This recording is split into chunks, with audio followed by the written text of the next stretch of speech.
Colossiens, ou l'apôtre Paul aux Colossiens, Colossiens 3,14. Mais par-dessus toutes ces choses, revêtez-vous de l'amour qui est le lien de la perfection. J'en ai parlé hier, je ne sais pas si vous vous en souviendrez. Dans d'autres versions, on dit c'est le lien parfait d'unité. C'est le lien parfait d'unité. C'est-à-dire c'est le ciment que Dieu répand dans l'Église pour nous lier ensemble.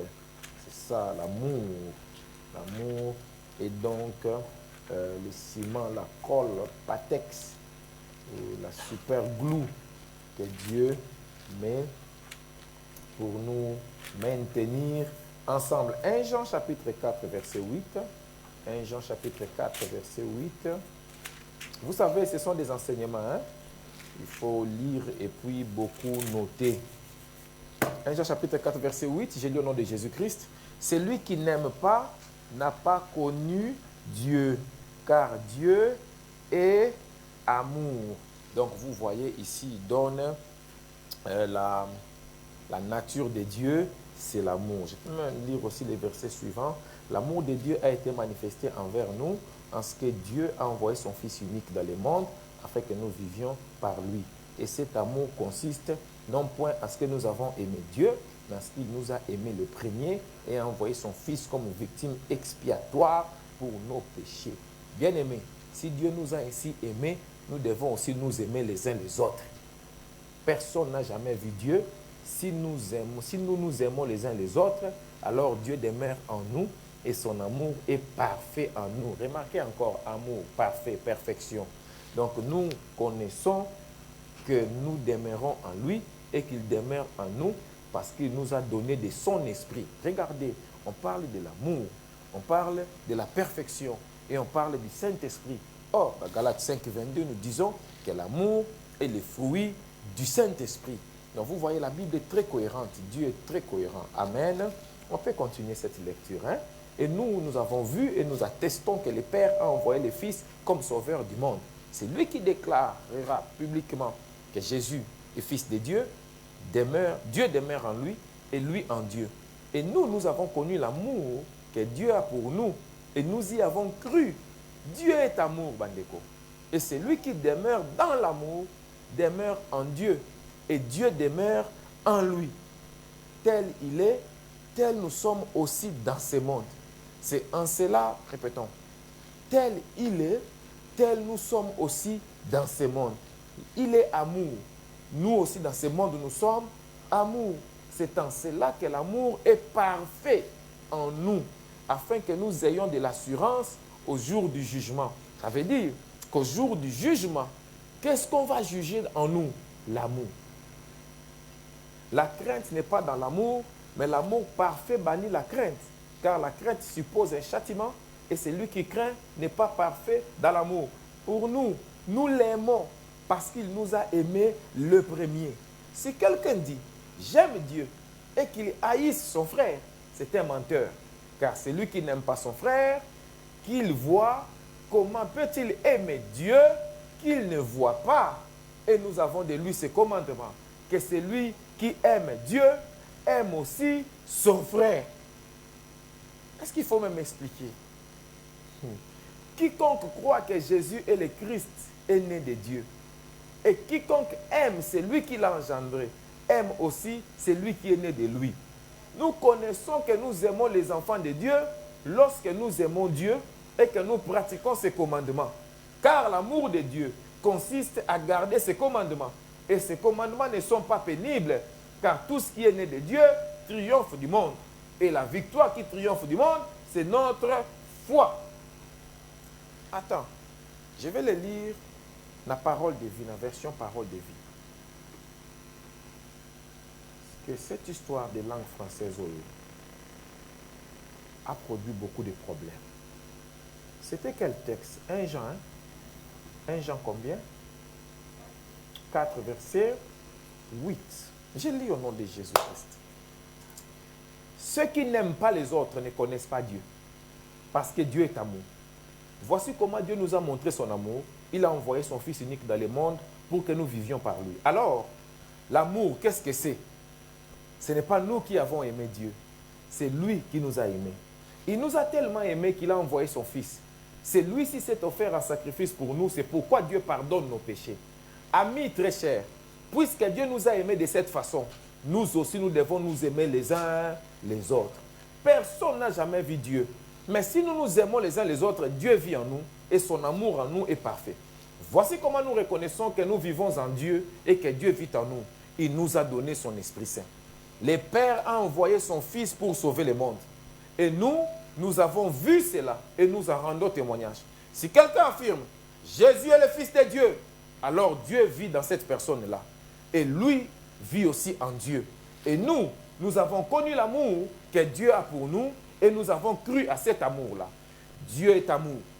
Si quelqu'un vit dans l'amour, il vit en Dieu et Dieu vit en lui. Si l'amour est parfait en nous, nous pouvons être pleins de confiance pour le jour où Dieu nous jugera. Pourquoi? Parce que notre vie dans le monde ressemble à la vie de Jésus-Christ. Quand on aime, on n'a pas peur. L'amour parfait chasse la peur. En fait, on a peur quand on attend une punition. Celui qui a peur n'aime donc pas de façon parfaite. Mais nous aimons parce que Dieu nous a aimés les premiers. Si quelqu'un dit « j'aime Dieu » et s'il déteste son frère ou sa sœur, c'est un menteur. En effet, c'est lui qui n'aime pas un frère ou une sœur qu'il voit. Il ne peut pas aimer Dieu qu'il ne voit pas. Voici le commandement que Dieu nous a donné. Celui qui aime Dieu doit aussi aimer son frère et sa sœur. Chapitre 5. Tous ceux qui croient que Jésus est le Christ sont enfants de Dieu. Et ceux qui aiment Dieu le Père aiment aussi ses enfants. Comment savoir que nous aimons les enfants de Dieu? Nous les aimons si nous aimons Dieu et si nous obéissons à ses commandements. Je ne sais pas si tu écoutes bien. Oui, aimer Dieu, c'est garder les commandements de Dieu. Et ces commandements ne sont pas difficiles. Parce que tous ceux qui sont enfants de Dieu peuvent vaincre le monde. Et ce qui nous rend vainqueurs du monde, c'est notre foi. Qui donc est vainqueur du monde? C'est seulement celui qui croit que Jésus est le Fils de Dieu. La parole de Dieu est forte. Quand je lis ces choses, ça retentit dans mon esprit. Et je rends grâce à Dieu pour d'avoir l'occasion d'écouter de telles choses. Amen. Donc, hier, nous avons pris 7 mots grecs pour exprimer ou pour dire les mots amour en français. Et j'ai vraiment, normalement, je vous ai dit hier que j'avais vu cette étude qu'un pasteur avait faite et il a trouvé 8 mots grecs. Mais cet autre-là qu'il a laissé, c'est parce qu'il ne l'a pas trouvé dans la Bible. Donc nous avons seulement pris les 7 qui sont aussi dans la Bible, qui sont exprimés dans la Bible. Hier, j'ai donné des exemples bibliques de chaque mot grec. Et nous avons seulement choisi 3 mots. Eros, philia et agape, ou agapé, comme on a l'habitude de dire. Non, moi c'est agape. Comment je vais procéder ce soir? Premièrement, je vais définir l'amour encore et encore. Deuxièmement, je vais prendre les 3 mots grecs successivement. On va commencer par eros, ensuite philéo et enfin agape. Ou agapé comme vous voulez, agapao. Et troisièmement, en fait, eros, c'est un mot. Non? Ce sont les 3 fois qu'on appelle eros, eros et eros. Et les 3, on les appelle erotes. Eros, quand vous voyez souvent un mot grec qui finit par eo ou ao, très souvent, ce sont des verbes et conjugués à la première personne du singulier. Très souvent. Donc, je vais prendre ces 3 mots-là. Eros d'abord, philéo ensuite, agapao à la fin. Et après cela, je parlerai un peu de l'amour agapao en long et en large. Et ça, je pense que je continuerai les dimanches où on touchera d'abord l'amour de Dieu ou l'agapao de Dieu envers nous les humains. Ensuite, l'agapao des hommes envers Dieu. Et enfin, l'agapao entre nous les humains. Et ce sera notre conclusion. Maintenant, pour la définition, nous avons d'abord pris la définition du dictionnaire. Je crois que je l'ai déjà donné, ça fait 2 ou 3 semaines, je ne sais pas si vous vous en souvenez. Je l'ai déjà donné, la définition du dictionnaire, où j'ai expliqué dans les dictionnaires comment on exprime l'amour comme étant un sentiment, un attachement, boénaboé. J'ai pris aussi la définition de Wikipédia, où j'ai aussi expliqué comment Wikipédia définit l'amour plusieurs fois comme à peu près la même chose. Un concept d'attachement, un sentiment profond, tout ça, tout ça, tout ça. Aujourd'hui, je vais prendre la définition biblique. Je ne veux pas répéter encore tout ce que j'ai dit là, donc je vais aller directement à la définition biblique. Donc, la définition biblique, en fait, toutes ces définitions que je suis en train de donner, qui sont bibliques, je ne les ai pas vues quelque part. Ce sont des définitions que moi-même j'ai conclues par rapport à ma compréhension de l'amour dans la Bible. Première définition, j'en ai pris, je crois, une dizaine. Première définition, l'amour selon la Bible. Dans la Bible, l'amour, c'est la nature de Dieu. L'amour, c'est la nature de Dieu. L'amour, c'est le caractère de Dieu. L'amour, c'est la caractéristique principale de Dieu.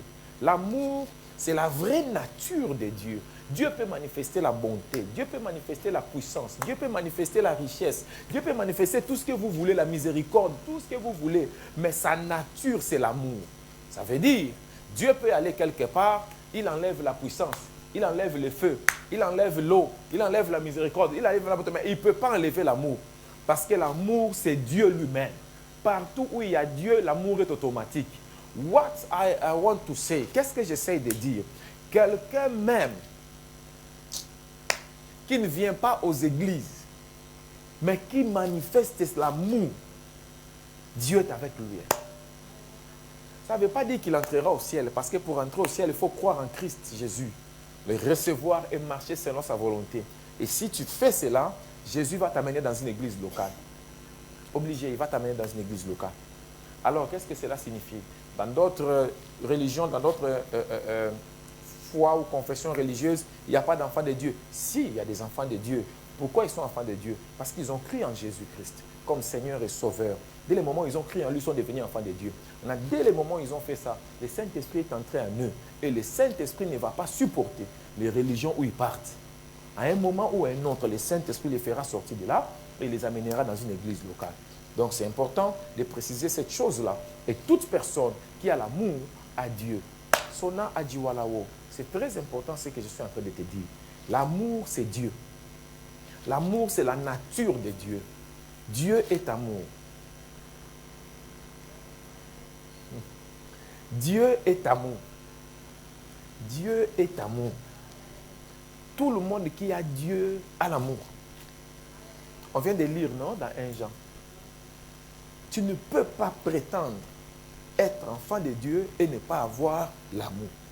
Tu ne peux pas dire que Dieu est dans ton cœur si on ne voit pas l'amour dans ta vie. L'amour, c'est la nature principale de Dieu. L'amour, c'est un attribut de Dieu. L'amour, c'est l'expression de l'être profond de Dieu. L'amour, c'est le cœur de Dieu.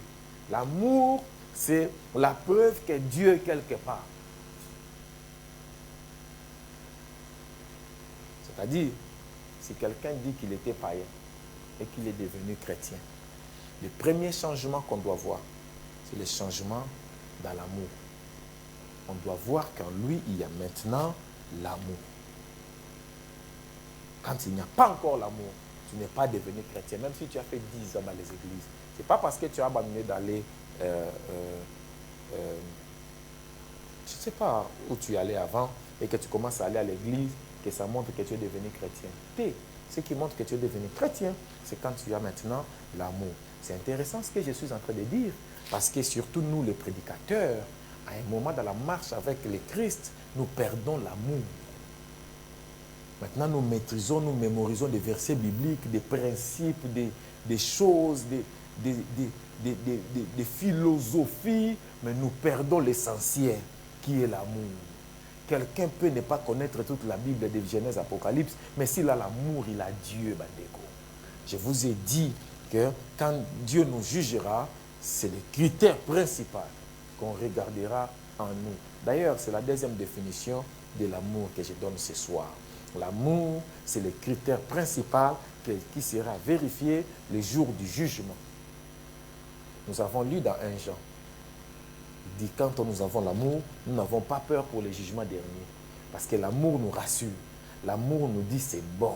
Quand on sera jugé, je vais entrer parce que j'ai l'amour. En fait, quand Dieu va nous juger, Dieu va vérifier si tu avais l'amour ou si tu n'avais pas l'amour. Waouh, c'est une révélation. Plusieurs font penser que Dieu va nous juger parce que tu avais trop mangé, ou parce que tu n'avais pas trop mangé, parce que tu avais fait ci, ou bien parce que tu avais fait ça, parce que tu avais insulté, ou bien parce que tu avais partagé la vidéo de polémique, ou bien tu n'avais pas partagé, ou bien tu avais liké, ou bien tu n'avais pas liké, ou bien parce que tu avais regardé les mauvais films, tu as caché un œil comme ça, tu penses que ce n'est pas un péché, parce qu'il dit, si ton œil t'amène au péché, tu t'es. Mais on va vérifier si tu avais l'amour, ou si tu n'avais pas l'amour. Waouh! Wonderful. Ne t'inquiète pas. J'oublie les bombes sont là. Troisième. Hein? Alléluia! Hey. Troisième définition. L'amour. Bon, je vois que j'ai déjà perdu maman Marilyn. Avant même le décollage, je suis encore dans les taxis de l'avion. Quand je tourne encore sur la piste, avant de monter, déjà un passager est tombé. Donc, Mayday. Donc, Alpha Echo India, nous avons perdu une passagère. On va la récupérer en route. Voilà. Donc, deuxième ou troisième définition de l'amour. Et plutôt, oui, de l'amour. L'amour est le seul fruit de l'esprit. Hey! Il faut mettre seul en majuscule. L'amour est le seul fruit de l'esprit manifesté par 9 vertus. 9 ou 8, je ne sais pas, parce que si on compte l'amour lui-même, ça fait 9 peut-être, je ne sais pas. L'amour est le seul fruit de l'esprit. This is very important. De préciser que c'est le seul. Dans toute la Bible, quand on parle du fruit de l'esprit, on en parle toujours au singulier. C'est le seul fruit du Saint-Esprit. Les fruits du Saint-Esprit ne sont pas donnés au pluriel dans la Bible. C'est au singulier. Si un jour vous rencontrez un prédicateur qui vous dit, bien aimé, les fruits de l'esprit sont l'amour, la paix, la joie, déclassez-le comme prédicateur. Mettez-le comme un exhortateur. Qu'un prédicateur doit maîtriser les nuances de la parole. C'est le seul fruit de l'esprit, l'amour. C'est le seul. Le Saint-Esprit produit en nous un seul fruit qui s'appelle l'amour. Et cet amour se manifeste par la joie, la paix, la patience, la douceur, l'humilité, la maîtrise de soi, la magnanimité, la longanimité, la bénignité. Et il n'y a aucune loi sur la terre qui est contre ces choses.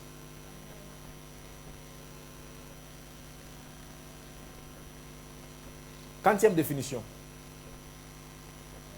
Quatrième. L'amour, c'est le caractère de Christ manifesté dans la vie des chrétiens. L'amour, c'est le caractère de Jésus-Christ manifesté dans la vie du chrétien. C'est ça la définition de l'amour aussi. Voyez-vous, si un jour vous demandez la définition de l'amour, vous pouvez bien expliquer que l'amour, c'est la nature de Dieu. L'amour, c'est le caractère de Jésus-Christ qui est manifesté dans la vie du chrétien, qui est manifesté par les chrétiens. C'est ça la définition de l'amour aussi. L'amour, c'est le caractère de Jésus-Christ qui est manifesté par les chrétiens sur la terre. L'amour ne ment pas, l'amour ne se venge pas, l'amour supporte tout, l'amour pardonne tout, l'amour couvre une multitude de péchés, l'amour ne se vante pas, l'amour ne s'enfle point d'orgueil, l'amour est éternel. L'amour est éternel, l'amour ne finit pas. Il dit les prophéties passeront, les miracles passeront, les onctions passeront, mais l'amour ne passera pas. C'est extraordinaire. Je vous fais une parenthèse pour vous expliquer quelque chose de très important. Cela signifie, si un jour l'amour finit, cela veut dire que ce n'était pas...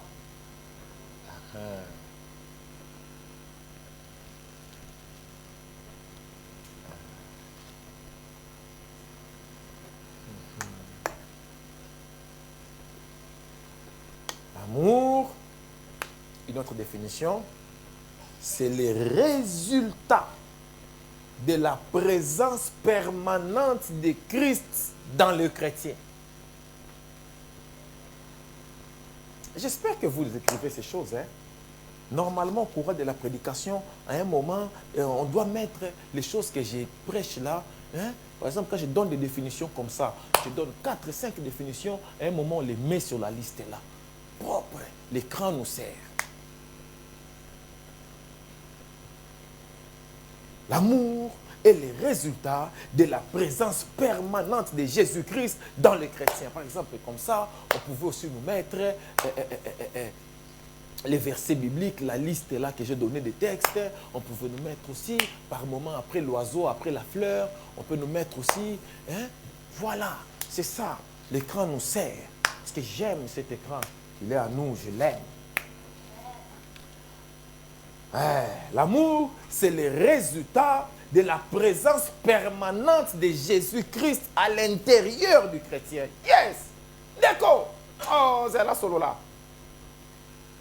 L'amour n'est pas le résultat du chrétien qui a une croix en bois, où il y a un Jésus dessus habillé, qu'il a planté sur un mur de sa maison. Quand il regarde, il dit, oh, cœur d'amour du Seigneur. L'amour, c'est le résultat de la présence permanente du Seigneur Jésus-Christ à l'intérieur du chrétien. Parce que Jésus-Christ n'habite pas à l'extérieur du chrétien. Jésus-Christ habite à l'intérieur du chrétien. Jésus-Christ habite dans le cœur du chrétien, l'organe qui symbolise l'amour justement. L'organe où l'homme ressent l'amour, c'est le cœur. C'est là où Jésus habite. Or, vous savez bien sûr que si on ouvrait vos corps aujourd'hui, on verra un organe rouge qui a une forme comme un triangle et qui bat comme ça, koubou, koubou, koubou, koubou. Si on ouvre cet organe-là, on ne verra pas Jésus dedans, assis dans un tabouret ou dans une chaise. On dit, oh Jésus, alléluia, dans le cœur du chrétien. Non, quand on dit que Jésus habite dans ton cœur, on parle de ton âme, on parle de ta partie la plus profonde, on parle de ton système de croyance, on parle de ce qui fait de toi, de ton ego. Mais c'est là-bas que Jésus-Christ entre comme ton roi. Et il domine sur toi là-bas. Et ton esprit devient soumis au Saint-Esprit de Dieu. Et cette présence permanente de Jésus produit en toi un caractère, un comportement qu'on appelle l'amour. L'amour est le résultat de la présence permanente de Jésus-Christ à l'intérieur du chrétien. Pas une présence intermittente. Non, c'est pas, Jésus n'est pas un intérimaire à l'intérieur du chrétien. Il est permanent. I want to go ahead. Une autre définition. L'amour, c'est le résultat de la formation de Christ en nous. Paul est en train de parler, j'oublie là où il a parlé. Il dit, on va vous enseigner, on va vous prêcher jusqu'à ce que Christ soit formé totalement en vous. En fait, quand on vient à l'église comme ça tous les jours, on vient à l'église pour chaque jour pour que Christ soit formé en moi. Quand on nous enseigne, on nous prêche, c'est on forme Christ en nous. Chaque jour, on forme quelque chose de Christ en nous. Quand on parle de formation, c'est toujours quelque chose de progressif. Quand on parle de formation, c'est toujours quelque chose qui vient étape par étape. C'est toujours une chose où il y a des niveaux. Après un niveau, il y a un examen. Après l'examen, on monte des niveaux si on réussit à l'examen. Christ doit être formé en toi. Et c'est ça, c'est l'amour, Bandeko. C'est progressivement que Christ est en train d'être formé en toi. Cette formation de Christ en toi, c'est l'amour que tu découvres chaque jour en lisant la parole, en étudiant la parole, en suivant les enseignements. Ça forme Christ en toi. C'est Christ-là qui est en train d'être formé en toi. Ça s'appelle l'amour. Jusqu'à ce que tu atteignes une dimension où tu pourras dire, comme Paul a dit, je crois, aux Galates, oui, aux Galates, il dit, aujourd'hui, si je vis, ce n'est plus moi qui vis, mais c'est Christ qui vit en moi. Parce qu'il a été formé en moi pendant une période. C'est pour cette raison, Badeko, quelqu'un qui a commencé avec Christ aujourd'hui ne peut pas avoir le même niveau d'amour que quelqu'un qui a fait 1 an avec Christ. De la même manière qui a fait 2 ans, aura un niveau plus supérieur. Celui qui a fait 5 ans, il aura un niveau plus supérieur. Celui qui a fait 10 ans, il aura un niveau plus supérieur. C'est un danger permanent, Bandeko. Si tu as fait 10 ans dans la vie chrétienne, mais tu as encore les mêmes problèmes que tu avais au début de ta foi chrétienne. Donc tu n'as pas grandi dans l'amour. À un moment, on grandit dans l'amour. Tu dois grandir dans l'amour. L'amour est progressif. L'amour, c'est le résultat, une autre définition, hein? C'est le résultat de notre attachement au Seigneur qui est le vrai cep et nous sommes les sarments. Les sarments, alléluia. L'amour, vous êtes perdu ou vous êtes là? L'amour, c'est le résultat de notre attachement au Seigneur Jésus-Christ qui est le vrai cep. qui est le vrai cep. Et nous, nous sommes les sarments. C'est écrit dans la Bible. Hein? Il dit, je suis le vrai cep et vous êtes les sarments. Le cep, c'est l'arbre qui produit les olives. C'est l'arbre qui produit les vins. C'est l'arbre qui produit aussi l'huile d'olive. C'est un arbre qui produit les vins, qui produit aussi l'huile, qui produit aussi des fruits. Et les branches de cet arbre s'appellent les sarments. Et Jésus dit, je suis le cep ou je suis le tronc de l'arbre. Et vous êtes les sarments. Si vous vous attachez à moi, tout sarment qui s'attache à moi produira des fruits. C'est-à-dire, quand vous voyez un chrétien qui ne produit pas les fruits, et ce fruit-là, c'est l'amour, justement. Ça veut dire qu'il n'est pas attaché au Seigneur. Parce que quand vous êtes attaché au Seigneur, vous produisez du fruit. Ça veut dire quoi? Ça veut dire que le fruit de l'esprit qui est l'amour n'est pas le résultat de nos efforts, mais c'est le résultat de notre attachement au Seigneur. Ce qui nous fait produire l'amour, ce n'est pas parce que nous nous efforçons de produire l'amour. C'est parce que nous sommes attachés au Seigneur. Ouvrons un peu le contexte du livre des Galates pour comprendre.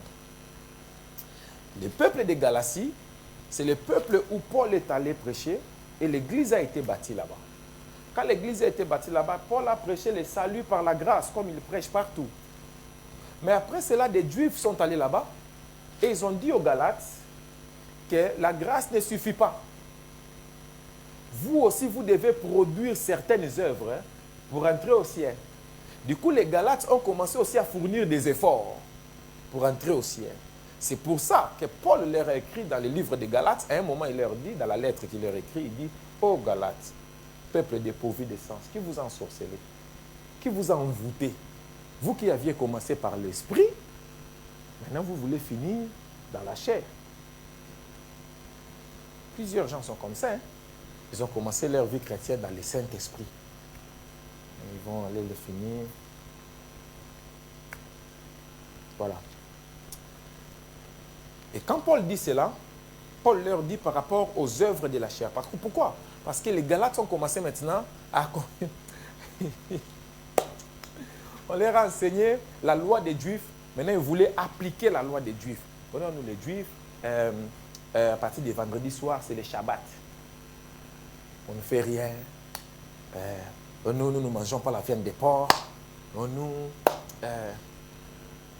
nous habillons de certaines formes. Avec ou sans talit. Maintenant, pour eux, c'était devenu donc talit obligatoire.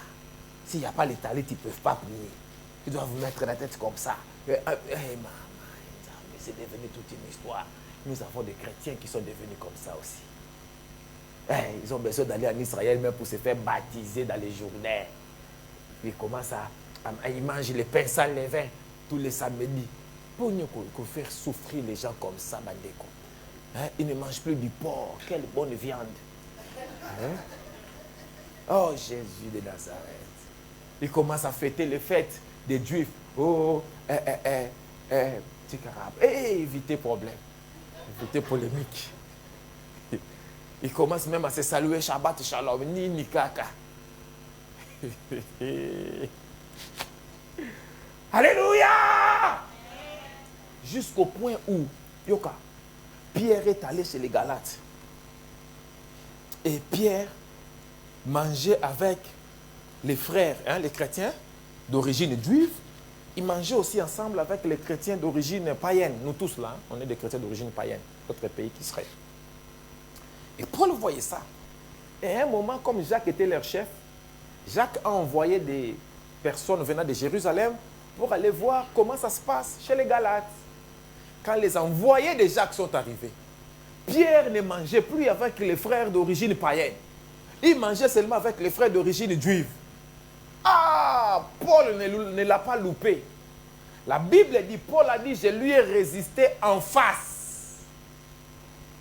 les chrétiens. Ce n'est pas l'hypocrisie derrière. Paul dit, je lui ai résisté en face, non pas pour l'humilier, mais pour donner un enseignement à tout le monde. Pour dire que ce que tu fais là n'est pas bon. Vous voyez à quel niveau le peuple de Galates était arrivé. Ils voulaient fournir des efforts. C'est pour ça que Paul leur dit dans le chapitre 5, versets 19 à 21, les œuvres de la chair, ça ne produit que des mauvaises choses. La débauche, la sorcellerie, la magie, la bouillie. Si vous voulez faire l'œuvre de Dieu avec vos propres efforts, vous allez faire des fétiches. Vous allez faire la magie. Vous deviendrez des occultistes parce que vous voulez prouver aux gens.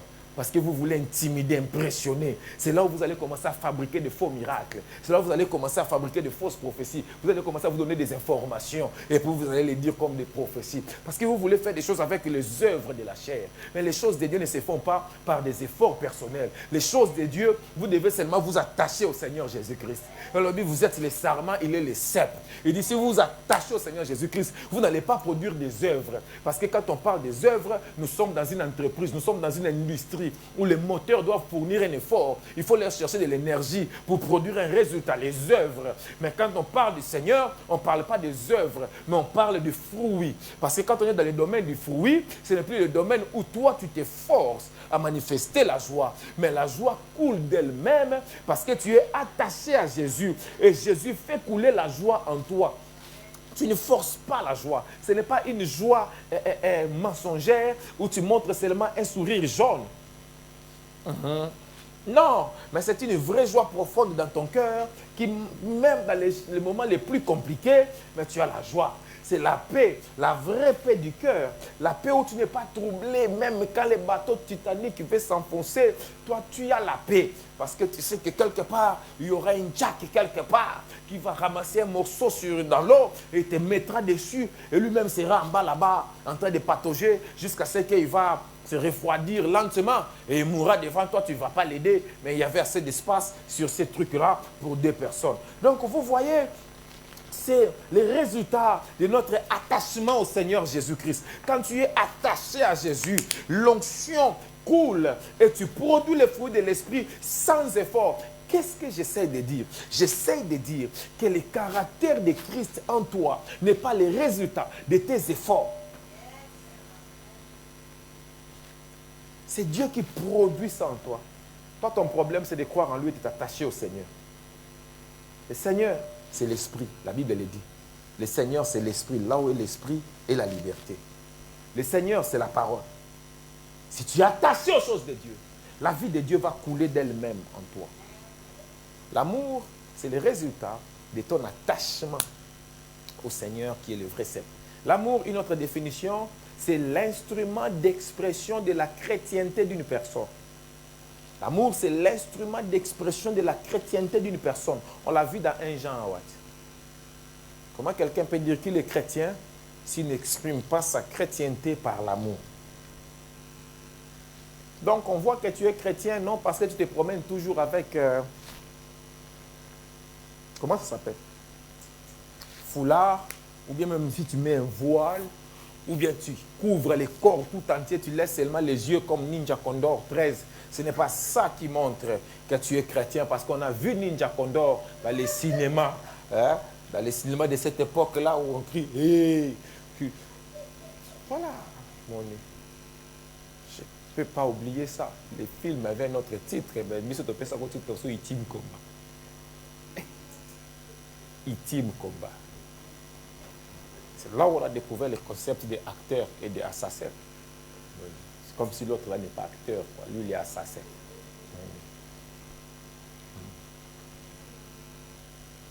Ou les gens, quelqu'un qui vivait comme ça, ils ont des boules dans la poche. Quand il frappe sa boule, poum, ça donne la fumée. Quand ça donne la fumée, quand la fumée va se dissiper, il a déjà la tenue de ninja.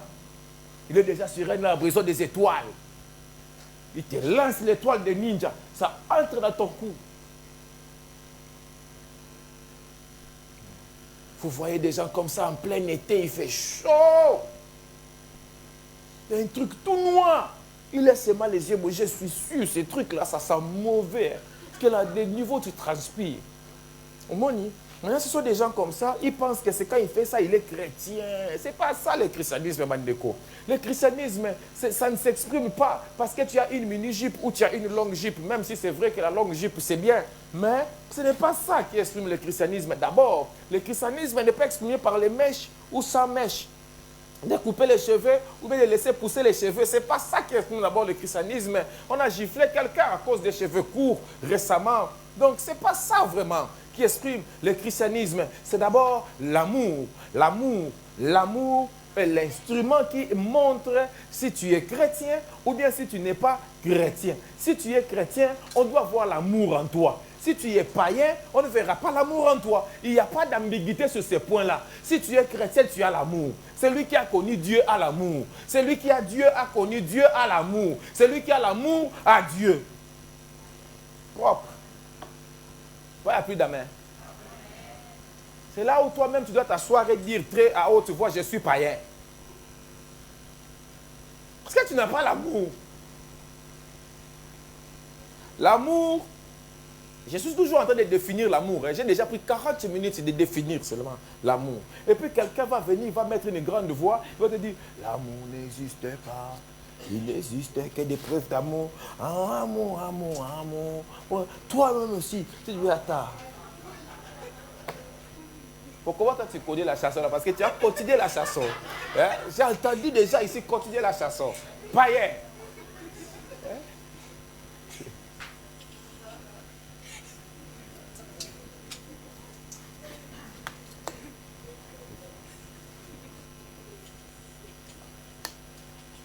J'ai beaucoup de gens ici qui sont des fidèles de l'arche de Noé.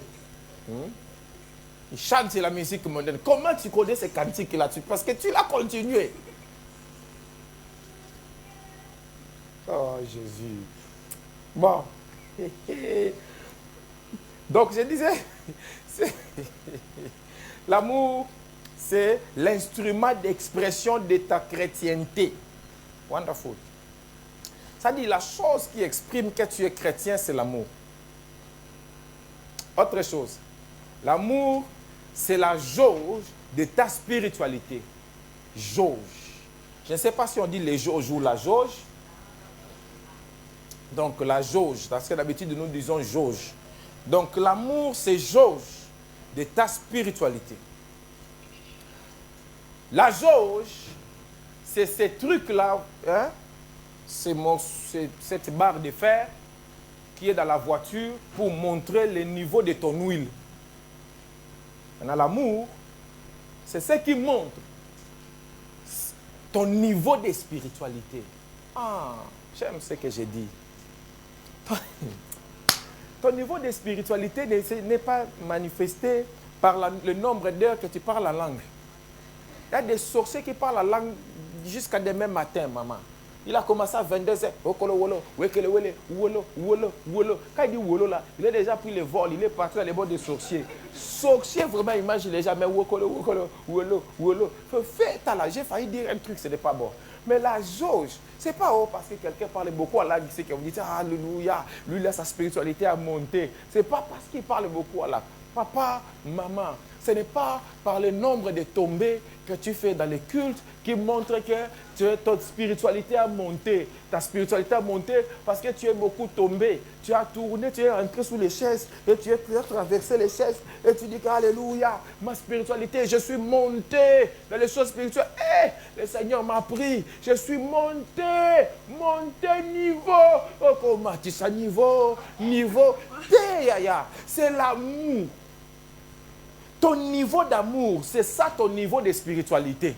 Si ton niveau d'amour est à 10%, ta spiritualité est à 10%. Il n'y a plus d'amen. Attends, je vais le dire autrement. Ton grade spirituel, c'est équivalent à ton niveau d'amour. Dans le monde spirituel, tu es chef selon ton amour. Comprenez donc que tu vas manifester une plus grande onction si l'amour en toi est plus grand. Yes. Plus l'amour en toi monte, plus aussi l'onction en toi augmente. Parce que l'amour, c'est Dieu. Plus ça monte en toi, plus Dieu augmente en toi. Plus Jésus augmente en toi. Ça veut dire quoi? Ça veut dire que nous tous, nous avons le même Jésus. Mais nous tous, nous n'avons pas la même dimension de Jésus en nous. Nous n'avons pas la même dose de Jésus en nous. D'autres seulement... Ok. L'amour, c'est le moyen principal pour tester la maturité chrétienne. La maturité chrétienne d'une personne n'est pas testée par le nombre de versets bibliques qu'il a mémorisés. Satan connaît plus de versets que toi.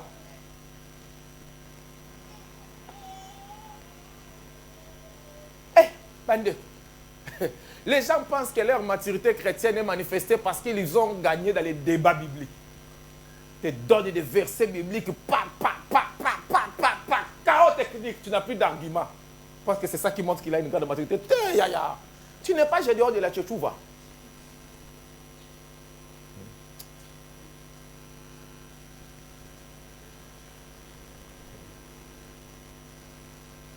C'est l'amour. C'est l'amour. C'est l'amour. Ta maturité chrétienne n'est pas manifestée par le nombre d'habits anciens que tu as donnés, qu'on a collectionnés là-bas comme colis, qu'on envoie aux Africains. Tu penses que si tu donnes beaucoup, ça montre que tu es un vrai chrétien. Parce que tu as rempli, en plus des habits que tu as donnés, c'est de mauvaise qualité, c'est des anciennes. Au monde, la Bible déclare, même si j'ai donné tous mes biens aux pauvres, si je n'ai pas l'amour, c'est faux. Ça veut dire quoi? Ça veut dire que quelqu'un peut tout donner, ça ne veut pas dire qu'il a l'amour. Ça veut dire aussi que ce n'est pas parce qu'un homme te donne beaucoup d'argent, ou il te fait beaucoup de cadeaux, tu as acheté l'iPhone 15, qu'il a l'amour envers toi. Non. Yeah. Voilà. Les bombes commencent. Alléluia!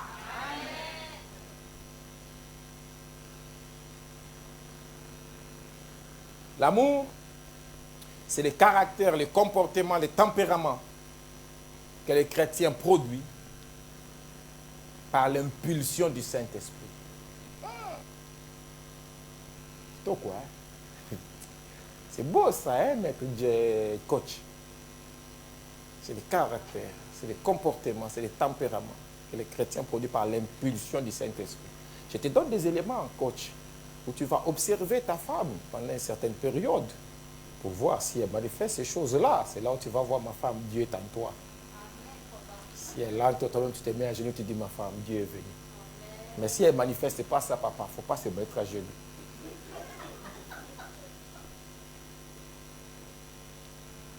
L'amour, c'est le caractère, c'est le comportement, c'est le tempérament que les chrétiens produisent par l'impulsion du Saint-Esprit.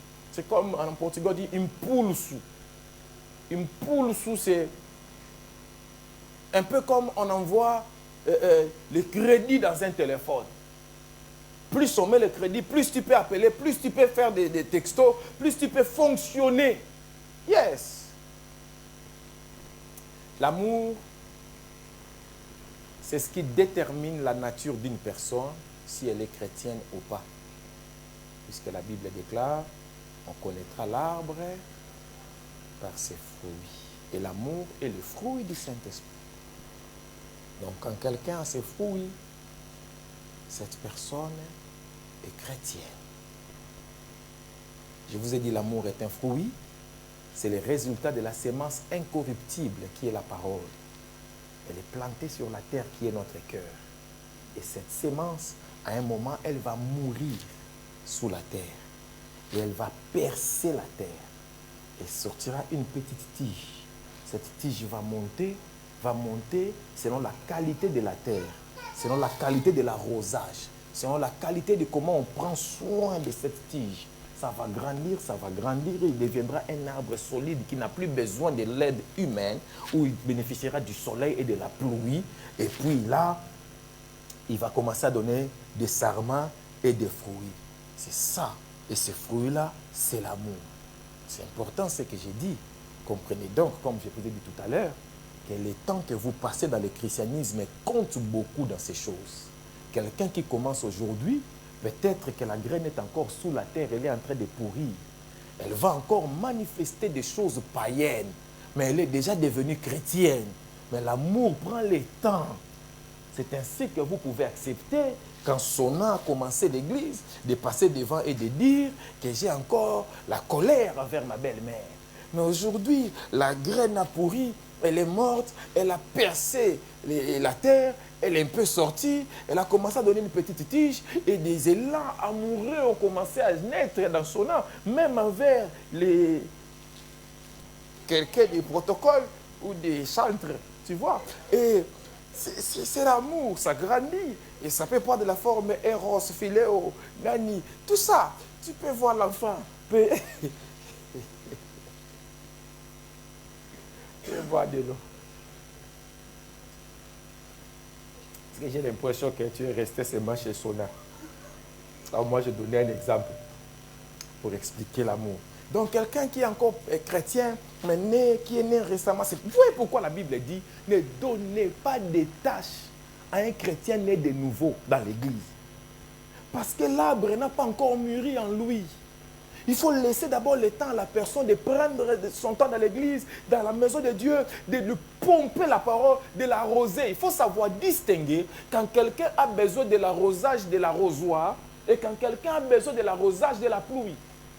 Parce que le même arbre, si vous le mettez sous la pluie, il va se casser, il va mourir. Parce qu'il est encore trop petit. Il faut l'arrosoir avec des gouttes, avec des petites gouttes que vous gérez, dont vous canalisez la force et la puissance. Mais à un certain moment, il devient un arbre solide, grand. Vous ne pouvez plus apporter l'arrosoir pour l'arroser en bas là-bas. Il faut le mettre sous la pluie, l'exposer aux intempéries. C'est ainsi que c'est très important dans une église que la parole soit administrée à un certain degré et à un certain niveau.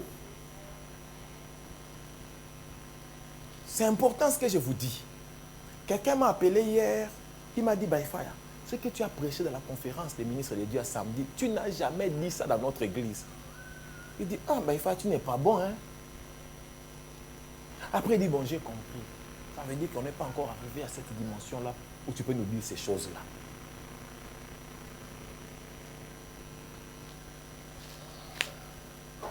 Ok. Alléluia. Donc parlons maintenant de ce fruit-là qui est l'amour. J'ai choisi 3 mots. Premier mot, Eros. Eros, c'est l'amour, comme je vous ai dit, c'est l'amour comme il est généralement défini dans le monde entier, dans les films. L'amour qu'on voit dans les films, c'est Eros. L'amour qu'on voit dans des novellas, c'est Eros. L'amour qu'on voit dans les romans, c'est Eros. La plupart des gens sur la terre ont une mauvaise définition de l'amour. Ils pensent que l'amour, c'est Eros. C'est pour cette raison que nos relations échouent. Allons-y. Eros, c'est le mot grec qui est traduit en français par plusieurs termes. Hein. J'ai pris au pif. Désir incontrôlable, c'est Eros. J'en ai parlé hier. Hein. Désir incontrôlable. J'ai dit, Eros, c'est un désir que tu ne sais pas maîtriser. C'est pour ça qu'il ne faut pas jouer avec Eros. J'aimerais interpeller beaucoup de personnes ici, quel que soit ton âge. La Bible déclare, ne réveillez pas l'amour. Ne réveillez pas l'amour avant qu'il ne veuille lui-même se réveiller. Parce que l'amour, quand il se réveille, tu ne vas pas le contrôler. On parle de Eros là. C'est une erreur de jouer avec les sentiments d'une personne qui vous aime. J'ai lu quelque part quelqu'un qui a dit, si quelqu'un t'exprime de l'amour, même si toi tu n'as pas cet amour-là envers lui, respecte-le au moins. Parce que l'amour, ça se respecte. Mais le problème, c'est que Eros, ce n'est pas de l'amour. Eros, c'est le désir que tu ne sais pas contrôler. Comprenez donc que Eros ne peut pas être le fruit de l'esprit. Parce que le fruit de l'esprit, c'est l'amour agapao. Parce que dans la manifestation des fruits de l'esprit, il y a une part où on a écrit la maîtrise de soi.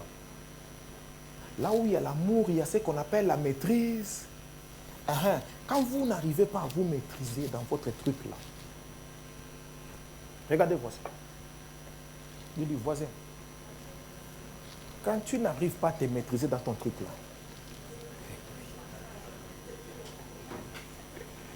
c'est Eros. Yes. Attends, je vais boire de l'eau. Vous savez, quand j'en parle, beaucoup de gens pensent que c'est seulement entre l'homme et la femme. Or, ça peut être aussi face au jeu d'argent.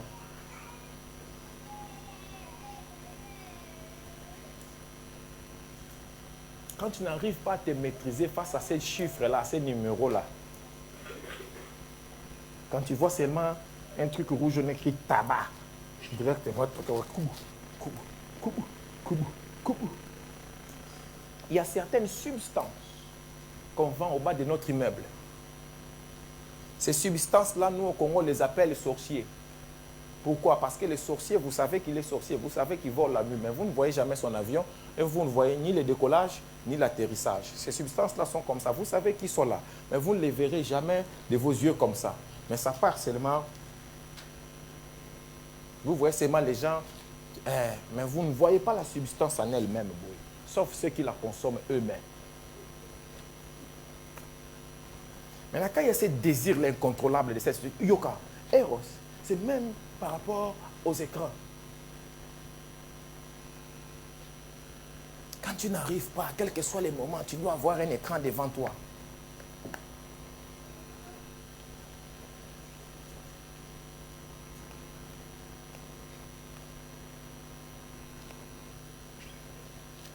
Eros. Aujourd'hui, fais un examen. Va devant les miroirs. Regarde-toi si ta tête est devenue comme ça. Sache que tu as Eros des écrans. Eros, quand tu te réveilles, la première chose que tu prends, ce n'est pas la prière, mais c'est vérifier combien de messages WhatsApp qui a liké mon truc, ma story. Il reste 4 heures pour ma story. Eros, c'est un désir incontrôlable de paraître, d'être vu. Vous connaissez ces trucs-là, non? C'est que même quand tu n'as rien à dire, mais tu dois toujours être...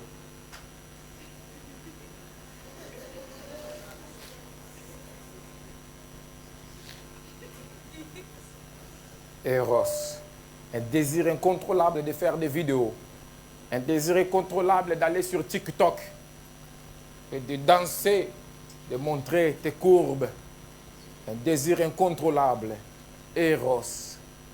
Eros, c'est un désir incontrôlable de manger.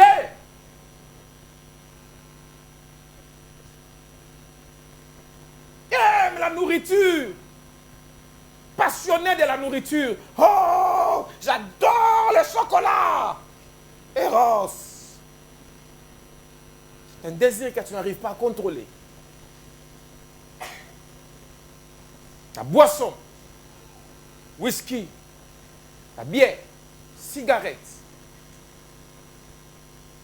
Eros, c'est tout désir que tu n'arrives pas à contrôler. Chaque fois que c'est plus fort que toi. Eros. N'est-ce pas que quand déjà je donne déjà ces premiers trucs, on peut reconnaître la plupart d'entre nous que nos relations de couple ne sont pas des relations d'amour, mais des relations érotiques.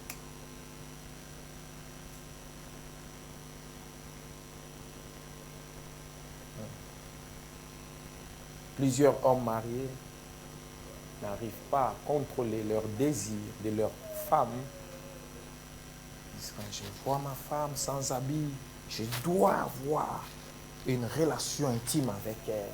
La femme commence à vivre comme dans une cage où même si elle veut s'habiller, que tu es là, elle doit se couvrir de la serviette ou du paille parce que tu es incontrôlable. Tu obéis à tes érections. Eros. Eros, c'est la passion. Quelqu'un peut dire passion. Eros, c'est la passion.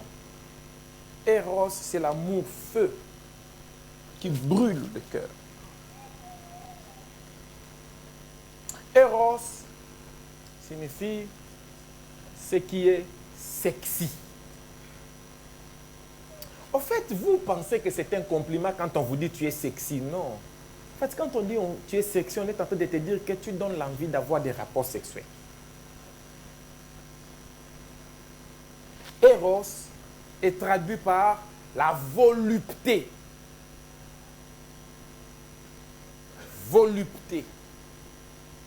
Quand quelqu'un, homme comme femme, s'habille, parle, se comporte d'une certaine manière dans le but de séduire. Ce n'est pas que les femmes, les hommes aussi. Nous vivons dans un monde où aujourd'hui il y a beaucoup d'hommes homosexuels et bisexuels. Beaucoup. C'est une chose qui auparavant n'était pas comme ça. Aujourd'hui, dans tous les films, il y a toujours un couple homosexuel. Dans toutes les séries de Netflix, il y a toujours un couple homosexuel, il y a toujours un couple lesbien. Même dans les dessins animés des enfants. Vous voyez que c'est comme une culture qu'on est en train de remplacer par une nouvelle culture. On est en train de montrer que c'est bon, c'est normal, c'est bien. Mais la Bible nous prêche autre chose. Ce sont des sujets où il faut parler avec beaucoup de sagesse pour qu'on ne puisse pas te taxer de homophobe. Je ne suis pas homophobe. J'aime les homosexuels. Dieu aime les homosexuels. Dieu aime les lesbiennes. Parce que Dieu a tant aimé le monde. Dieu aime tout le monde. Mais il y a des choses que Dieu interdit. Dieu, dans sa parole, dit que l'homme quittera son père et sa mère, s'attachera à sa femme, et les deux deviendront une seule chair. La Bible présente le couple comme étant l'ensemble de l'homme et de la femme. Maintenant, aujourd'hui, la société accepte aussi la relation homme-homme, femme-femme. Alléluia. Certaines confessions religieuses sont d'accord avec cela. Mais certaines autres confessions religieuses ne sont pas d'accord avec cela. Mais cela ne signifie pas que nous sommes homophobes. Nous aimons les homosexuels. Les homosexuels ont une place dans l'Église. Mais l'homosexualité est interdite par la prédication de l'Évangile. Mais l'homosexuel lui-même, il a aussi besoin de Jésus. La lesbienne a besoin de Jésus de la même façon que l'impudique, que le fornicateur, que l'assassin, que le criminel, que toutes sortes de pécheurs. Jésus est venu pour tous les hommes. C'est pour cette raison que le chrétien ne doit pas regarder l'homosexuel comme si l'homosexuel était un diable ou la lesbienne était un démon. Non! Parce que même Judas, qu'on a appelé un démon, n'était pas un homosexuel. C'était un homme qui était un homme qui avait des relations avec des femmes. Mais il était un démon. Il n'était pas homosexuel. Donc un homosexuel, ce n'est pas le diable en personne. Une lesbienne, ce n'est pas le diable en personne. Dieu l'aime de la même façon. Et ce qu'il fait, Dieu l'interdit dans la Bible.